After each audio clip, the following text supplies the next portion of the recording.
Hey guys, a couple of days ago I showed in a haul video that I purchased the Mission watercolor palette set online, and I asked in that video, or I mentioned in that video, that if anybody had any questions or wanted to see the palette set up to let me know. And somebody commented it in the comment section saying that they wanted to see the palette set up, and I actually got two emails, like private messages on YouTube. I think one was on YouTube and one was on my blog, asking basically what the difference was between the more expensive watercolor sets and the cheaper ones that you buy at Michael's and Joann's and places like that. And one of the people actually said, like, I'm asking in the messaging system because I feel like I'm going to look stupid. And you guys should never feel stupid for not knowing something, because like I mentioned in that haul video, if I didn't spend all that time in that art class with a special needs student, I wouldn't know probably half of what I know about art type stuff. But anyways, I'm going to go ahead and show you how to do basic palette setup based off what I've already learned in the past. So I've already opened up the Mission watercolor set, and it comes with the palette. So it's fairly large. And this is not a waterproof palette. It doesn't have any seal, but it is pretty tightly closed. And when you open it up, here's all the watercolors. And they're 7ml tubes. So you have enough wells to go with all of the actual watercolors that it comes with. And also in the box is a pamphlet. Now the front, looks like it's going to give you some information, but as soon as you open it, you realize very quickly it's all written in Korean. So long story short, there's nothing in this pamphlet that is really anything that you really need to know. This is just a sales gimmick. When I went through to figure out what this says, this is just a sales gimmick, and it talks about how they use the best pigments, and their scientists are, looking into color development to check light fast qualities and all their hard work, and how much working time you have with the paint. And it also talks about how they don't add any thickeners for photo appearances or whatever. So the paint, this is what their paint looks like, and this is the thickener. Like, it talks about that. And then it also talks about how their paints are cadmium free, because cadmium free supposedly is bad for the environment and it's bad for people. And they're actually talking about banning cadmium from paints in Europe. So that's all that's here. And on the inside is your color swatches. So on the inside here, these are all 105 paints. I don't have all 105 paints, but the good thing about having this chart is if you want to set your palette up in Roy G. Biv order, like red, orange, yellow, indigo, lost where I was. Red, orange, yellow, green, indigo, blue, indigo, violet. Whew.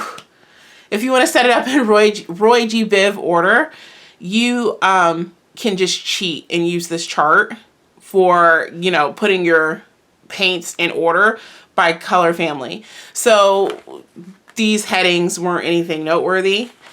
Now down here, the only thing that you may find of usefulness is here on the scale. It tells you what the light fastness qualities are. So light fast is how long a watercolor paint will last without fading.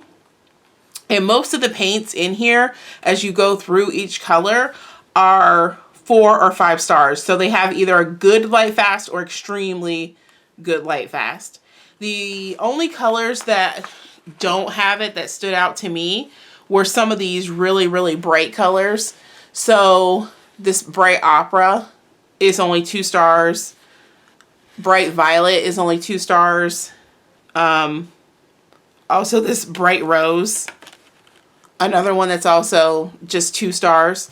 But for the most part, the majority of the paints are either 4 or 5. The other thing that is noteworthy on this chart is there is a section that actually tells you about transparency, and that's what this is.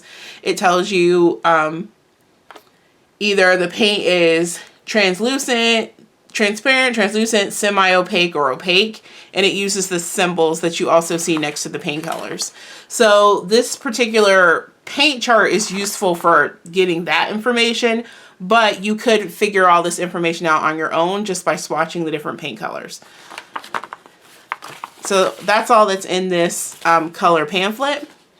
Now, for the actual palette itself, what you want to do in terms of prep work is take this palette and wash it out, because a lot of times you will have residue left over from the cleaning process or like the machining process. And once you get done washing it out, you're going to take a sponge, just a regular sponge, like so, and scrape so that this plastic in here, and on this side, these areas are your mixing wells, are not smooth. And the reason you don't want them to be smooth is so your paints mix more easily, because when the area is smooth, the paints bead up, but when it's scratched, the paints run. It makes it easier to see what your colors look like, and it makes it easier for you to blend and see what your blend looks like without constantly having to re-swatch. So I'm going to go ahead and take this to the sink and wash it out and scrub the large area here and the two mixing wells here. I'm not going to scrub these little sections in this area because you actually do want the paint to bead up here, because this is where you're going to squeeze your tubes in. So you want all the paint to run down and stand a nice little blob for you. So I've washed and dried my palette, and I'm just squeezing the different colors into the wells.